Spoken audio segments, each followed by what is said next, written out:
Friends, आपके दांतों में पीलापन है, दांतों में सड़न है, मसूड़ों से खून निकलता है, मसूड़े सूज गए हैं, या फिर आपको पायरिया की शिकायत हो गई है, इन सारी प्रॉब्लम्स के लिए शायद आपको डॉक्टर के पास जाने की ज़रूरत ही ना पड़े।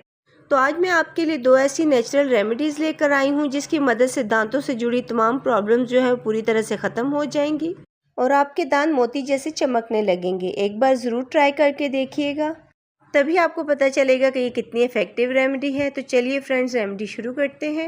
Hello everyone, welcome back my channel. Guys, मैं हूँ मरियम। आई होप सो कि आप सब लोग खैरियत से होंगे और बहुत खुश होंगे, अपना बहुत सा ख्याल रख रहे होंगे। फ्रेंड्स, हमें इस रेमेडी के लिए चाहिए लहसुन, जो कि सबसे ज़्यादा ज़रूरी है इस रेमेडी के लिए। लहसुन में एंटी फंगल और एंटी बैक्टीरियल प्रॉपर्टीज़ पाई जाती हैं, जो कि दांतों में सड़न, दांतों में कीड़ा, दांतों में पायरिया जैसी प्रॉब्लम को ख़त्म करने में बहुत हेल्प करता है। अब 1 से 2 लहसुन के टुकड़ों को कद्दूकश कर लें, या जैसे आप चाहें उससे पीस लें, पेस्ट बना लें। और अगर लहसुन थोड़ा सा मोटा लगे तो उसे और ज़्यादा पीस लें। फ्रेंड्स, ये वीडियो बहुत ही ज़्यादा यूज़फुल है, तो इसे ट्राई करने के साथ साथ अपने फ्रेंड्स और फैमिली में शेयर ज़रूर कर दीजिएगा, ताकि सभी लोग इस रेमेडी की हेल्प से अपने दांतों की जो भी प्रॉब्लम्स हैं उनसे छुटकारा पा सकें।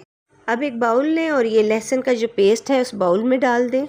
अब सेकंड जो चीज़ इसमें मैं डालूंगी वो है कोलगेट पेस्ट। 1/2 टीस्पून पेस्ट का इसमें डाल देंगे। 1 से 2 यूज़ के लिए काफ़ी है। इस पेस्ट को लहसुन के साथ मिक्स कर दें। फ्रेंड्स, लहसुन में बहुत ज़्यादा प्रॉपर्टीज़ पाई जाती हैं और ये दांतों के इन्फेक्शन को ख़त्म करने में भी हेल्प करता है। थर्ड जो चीज़ इसमें हम ऐड करेंगे वो है लेमन। 1/2 लेमन का रस इसमें डाल देंगे। अब अच्छे से मिक्स करें। फ्रेंड, जब आप इस रेमेडी को यूज़ करेंगे ना, तो तब आपको पता चलेगा ये कितना ही फ़ायदेमंद टोटका है। कुछ लोग बात करते हैं तो आपने देखा होगा कि उनके मुंह से कितनी गंदी बदबू आती है। ये भी आपकी इस रेमेडी से दूर हो जाएगी। हफ्ते में 7 दिन आपने इसे कर लिया ना, तो आप देखेंगे कि दांतों की जितनी भी प्रॉब्लम्स हैं ऐसे गायब होंगी जैसे कभी थी ही नहीं। और लास्ट में जो चीज़ इसमें मैं ऐड करूँगी वो है नमक। फ्रेंड्स, मार्केट में आजकल ऐसे पेस्ट आए हैं जिसमें नमक होता है। नमक हमारे दांतों के लिए बहुत ही ज़्यादा फ़ायदेमंद रहता है। दांतों में पीलापन को दूर करता है, सड़न को दूर करता है और साथ ही साथ कीड़ा लग गया है तो उसे भी दूर करता है। बहुत सारी कंपनी अपनी पेस्ट के अंदर आजकल नमक का इस्तेमाल करती हैं। नमक हमारे दांतों के लिए बहुत ही ज़्यादा अच्छा रहता है। अच्छे से मिक्स करने के बाद अब यूज़ कैसे करना है? उंगली की हेल्प से या ब्रश पर लगाकर आप अपने दांतों को साफ़ कर सकते हैं। इस तरह से ब्रश पर लगाकर आप सुबह शाम दांतों को साफ़ करें। जब आप इस पेस्ट को ब्रश पर लगाकर अपने दांत साफ़ करेंगे ना, तो जो लहसुन का रस है वो दांतों पर लग जाएगा, तो जितना भी बैक्टीरिया है, जितना भी पीलापन है, उसको ख़त्म कर देगा। और जो लेमन का जूस है वो भी बहुत अच्छे से दांतों को साफ़ करता है। जितना भी पीलापन है दांतों को उससे अच्छे से साफ़ हो जाएगा। और ये किसी तरह से भी आपके लिए नुकसानदेह नहीं है। छोटे छोटे बच्चों के दांतों पर कीड़ा लग जाता है, वो भी इसे यूज़ कर सकते हैं। और जहाँ पर कीड़ा होता है वहाँ पर अच्छे से रब करें। अगर आपके मसूड़ों पे सूजन है, दांतों से खून आता है, तो उसके लिए भी मैं बहुत ही अच्छी रेमेडी आपको बताऊंगी, तो आपकी ये प्रॉब्लम भी मिनटों में ख़त्म हो जाएगी। उसके बाद आपने कुल्ली कर लेनी है। अब दांत चेक करें, दांत एकदम मोतियों की तरह चमकने लगेंगे। तो चलिए चलते हैं अपनी दूसरी रेमेडी की तरफ। तो चलिए दूसरी रेमेडी मैं आपके साथ शेयर करती हूँ। ये भी बहुत ही यूज़फुल रेमेडी है। अगर आपके दांतों से खून निकलता है या मसूड़ों ने आपके दांतों को छोड़ दिया है तो उसके लिए भी बहुत ही मुफीद है ये रेमेडी।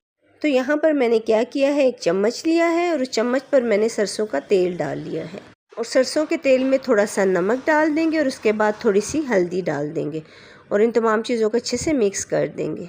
फ्रेंड्स, ये रेमेडी बहुत ही पुरानी है। बहुत पुराने टाइम से हमारी नानी दादी से यूज़ करते थे और बहुत से लोगों ने इसे यूज़ भी किया होगा।